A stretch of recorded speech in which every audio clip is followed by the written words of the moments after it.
up to $1 million fines for exposing children to.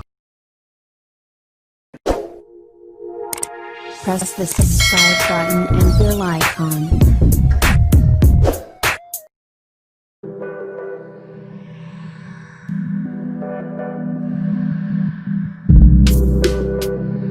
Abu Dhabi.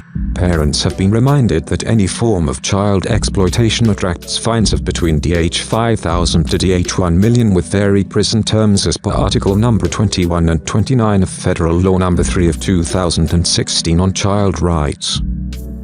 The law includes the sale or attempted sale of tobacco or alcohol to children and even smoking in the presence of a child, or any other materials that pose a risk to the health of children.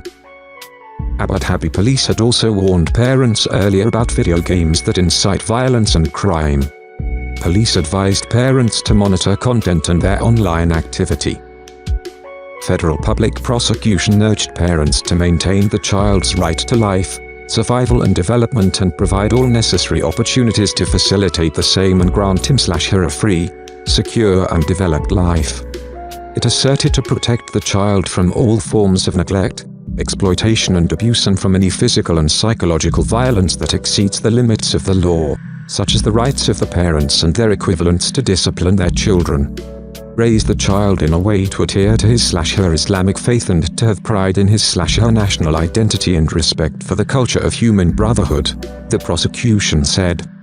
Prosecutors asked parents to raise awareness among children on their rights, obligations and duties in a society in which justice, equality, tolerance and moderation prevail.